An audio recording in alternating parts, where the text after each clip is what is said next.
30ನೇ ಕಂತಿನ 2,000 ರೂಪಾಯಿ ಫಲಾನುಭವಿಗಳಿಗೆ ಜಮಾ. ರೆಡ್ಡಿ ಶ್ರೀನಿವಾಸ್, ಕೊಪ್ಪಳ.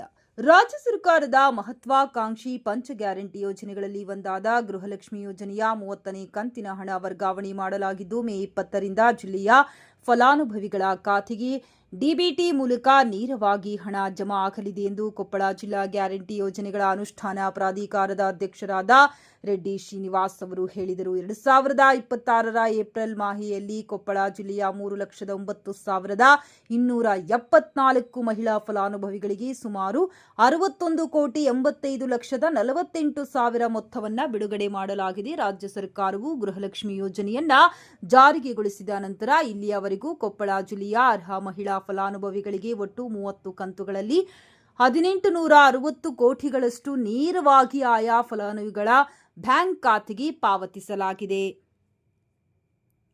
ಈ ಬಾರಿಯ ಗೃಹಲಕ್ಷ್ಮಿ ಯೋಜನೆಯ ಸಹಾಯಧನ ಮೊತ್ತವನ್ನು ಖಜಾನೆ ಇಲಾಖೆಯ NTTAI ವರ್ಗಾವಣೆ ಮೂಲಕ ಪಾವತಿಸಲಾಗಿದ್ದು, ಮೇ 19ರಿಂದ ಗೃಹಲಕ್ಷ್ಮಿ ಯೋಜನೆಯ ಕೊಪ್ಪಳ ಜಿಲ್ಲೆಯ ಎಲ್ಲ ಮಹಿಳಾ ಫಲಾನುಭವಿಗಳ ಬ್ಯಾಂಕ್ ಖಾತೆಗೆ ಒಂದೇ ಬಾರಿಗೆ ಸಹಾಯಧನ ಜಮೆಯಾಗಲಿದೆ. ಫಲಾನುಭವಿಗಳು ಇದರ ಸದುಪಯೋಗವನ್ನು ಪಡೆದುಕೊಳ್ಳಬೇಕು. ಜಿಲ್ಲೆಯ ಗೃಹಲಕ್ಷ್ಮಿ ಯೋಜನೆಯ ಫಲಾನುಭವಿಗಳ ಪರವಾಗಿ ರಾಜ್ಯ ಸರ್ಕಾರಕ್ಕೆ ಈ ಮೂಲಕ ಧನ್ಯವಾದಗಳನ್ನು ಸಲ್ಲಿಸುತ್ತೇನೆ ಎಂದು ಕೊಪ್ಪಳ ಜಿಲ್ಲಾ ಗ್ಯಾರಂಟಿ ಯೋಜನೆಯ ಅನುಷ್ಠಾನ ಪ್ರಾಧಿಕಾರದ ಅಧ್ಯಕ್ಷರಾದ ರೆಡ್ಡಿ ಶ್ರೀನಿವಾಸ್ ಅವರು ಹೇಳಿದರು.